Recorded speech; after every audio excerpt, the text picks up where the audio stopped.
Você já tentou começar uma dieta low carb e ela durou 2 semanas e você desistiu? Ou então você até continuou fazendo, mas não emagreceu como esperava? Assista esse vídeo até o final porque eu vou te contar todos os erros que eu cometi quando eu comecei a fazer low carb e que me levaram a desistir dela várias vezes ou então a não ter os resultados que eu imaginei que eu teria. Ai, como eu gostaria de ter assistido esse vídeo antes de começar para não cair em roubada. Eu sou a nutricionista Sofia Rezende e eu ajudo mulheres a emagrecer com saúde sem engordar novamente. Se você se interessa por esse assunto, já se inscreve aqui no canal para não perder os próximos vídeos e corre no Instagram para acompanhar meu dia a dia nos stories. A primeira coisa que eu gostaria que alguém tivesse me dito lá em 2012, quando eu descobri que existia essa tal de dieta low carb, é que low carb não é no carb. Eu achava que nunca mais que eu ia poder comer um pedaço de um alimento que fosse fonte de carboidrato, mesmo que ele fosse saudável, como banana, por exemplo. Hoje eu sei que existem vários níveis de restrição de carboidrato dentro de uma dieta low carb. Ela pode ter 20 gramas, 40 gramas, 60 gramas, 80 gramas ou 100 gramas de carboidrato. A verdade é que é possível encaixar qualquer alimento dentro de uma dieta low carb que foi calculada, inclusive alimentos que não são saudáveis, como brigadeiro. Mas isso não seria nada inteligente. Mas quando não é feito o cálculo de quantidades, realmente é mais seguro não incluir fontes de carboidrato como frutas doces, cereais e raízes. Mas dá para calcular pequenas porções desses alimentos e colocar no seu plano alimentar conforme o seu metabolismo. Ou seja, você não precisa comer apenas abacate, coco e morango. Você pode comer melão, melancia, goiaba, até banana, se estiver tudo dentro da quantidade ideal para você.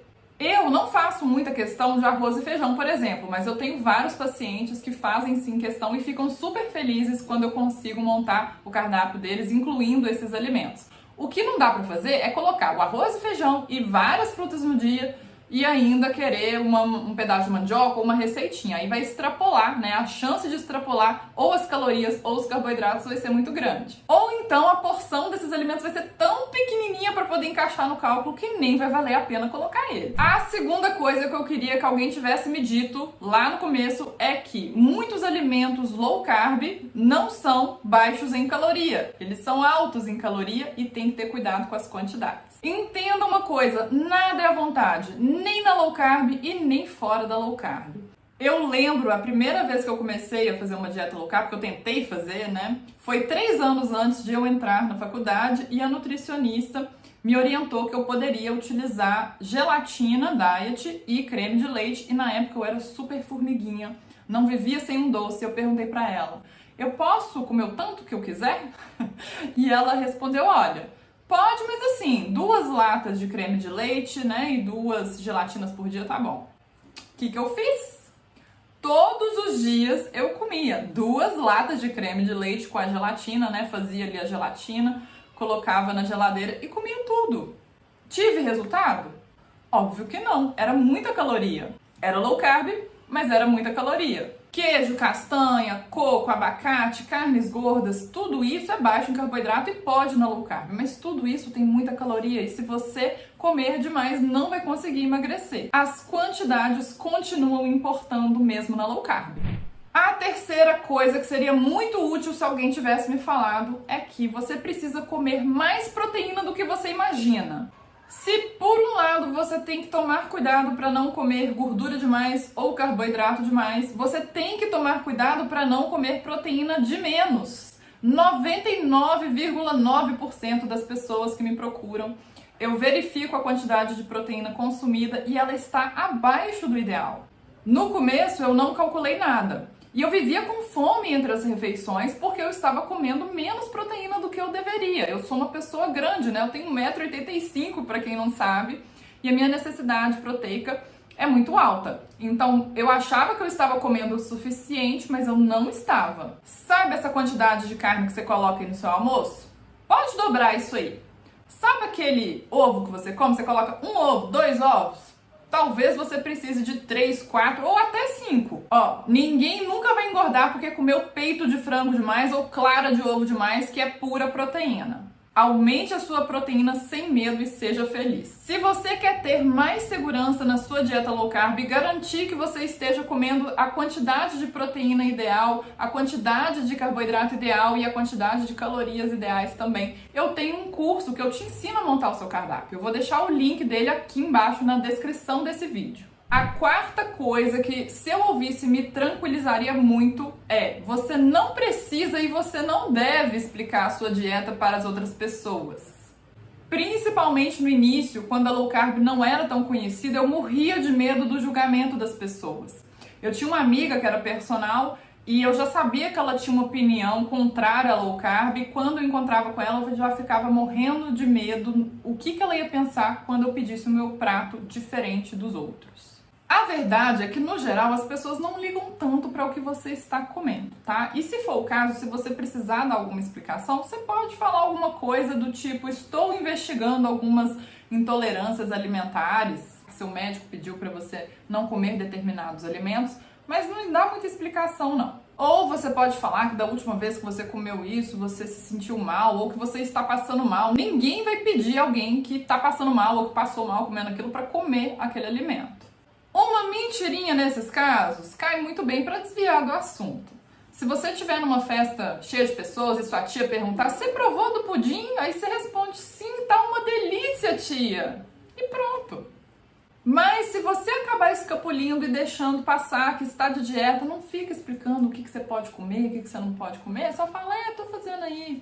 Tô tentando uma coisa nova e pronto, muda de assunto. Quem tem que aprovar a sua dieta é você mesma e ninguém mais. Se a pessoa for muito inconveniente, não tenha medo de virar e falar assim: olha, eu prefiro não falar sobre esse assunto agora. Se você já passou por uma situação chata dessas, conta pra mim aqui nos comentários e me fala o que você fez. A quinta coisa que ninguém me falou quando eu comecei é que eu posso fazer um lanche se for necessário. Quando eu descobri a dieta low carb, eu achava que eu teria que fazer 3 refeições no dia, 2 refeições no dia, já fazer o jejum, né? Que comer de 3 em 3 horas era a pior coisa do mundo. Todos os gurus da internet enchiam a boca para falar que faziam poucas refeições e ficavam horas sem comer. Isso pode até acontecer com facilidade para algumas pessoas, mas para alguém que viveu acima do peso a vida toda e pensa em comida 24 horas por dia, isso vai demorar um pouquinho para acontecer. Eu demorei uns bons 4 anos de low carb para conseguir fazer só 3 refeições ao dia e fazer um jejum de 16 horas com conforto. Quando eu corrigi a proteína, ficou bem mais fácil. Mesmo que você faça 4 ou 5 refeições e mantenha um jejum diário de 12 horas, você já vai ter muitos benefícios. A sexta coisa que eu deveria saber, mas que eu não sabia, é que você não precisa tomar óleo de coco antes de treinar. O famoso Bulletproof Coffee, que você coloca ali uma gordura no seu café, tem um efeito mais psicológico do que biológico. Se você já estiver fazendo uma low carb toda atrapalhada, com muita gordura, com pouca proteína e ainda, antes de treinar, acrescentar uma gordura no seu café, não vai dar muito certo. Hoje eu prefiro usar essa estratégia apenas para prolongar o jejum metabólico, mas é bem raro eu prescrever ou utilizar em mim mesma. E a sétima e última coisa que, se eu soubesse lá no início, iria me ajudar a ter resultado mais rápido, é que as receitas podem atrapalhar. Quem me acompanha no Instagram sabe que hoje eu raramente uso receitas, mas no início não era bem assim. Era um pãozinho low carb no café da manhã, era uma farofa low carb na hora do almoço, algum empanado, no meio da tarde um bolinho de caneca, e ficava inventando aí os docinhos low carb. Essa tentativa de tentar levar a dieta low carb para a dieta tradicional com as receitas e colocar isso no dia a dia não funciona. As receitas continuam sendo indulgências, sejam elas tradicionais ou low carb, e as quantidades importam. O que é saudável mesmo e deve ser a base da sua alimentação é bicho e planta, e não castanhas, creme de leite, queijo e adoçante. Use sim suas receitas saudáveis, mas cuidado com a porção e deixa elas como exceção. Agora você já está pronta para fazer uma low carb sem cair em cilada. Eu quero saber qual dessas dicas que você mais gostou, deixa aqui nos comentários e eu te espero no próximo vídeo. Pronto, terminamos. Todos? Não era isso que eu queria falar. seu metabolismo responder bem a esses alimentos. Ah. Ficou bom? Você nem tá prestando atenção. Tô prestando atenção. Ficou horrível.